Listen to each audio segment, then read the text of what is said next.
ከ35 ዓመታት በፊት ኤርትራ የኢትዮጵያ አካል ነበረች። አሁን ደግሞ አገሩና ጎጆ የወጣችበት ዕለት የነጻነት ቀን በማለት በማክበር ላይ ትገኛለች።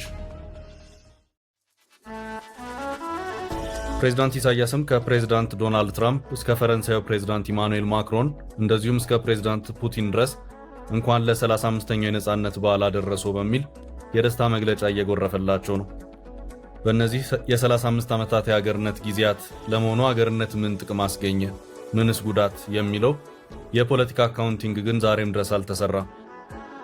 ሀገርነት የዛሬ 20 እና 30 ዓመት የነበረው ስሜትና የአሁኑ ሁኔታ ግን ግልጽ ልዩነት ያለው ሆኖ ይታያል።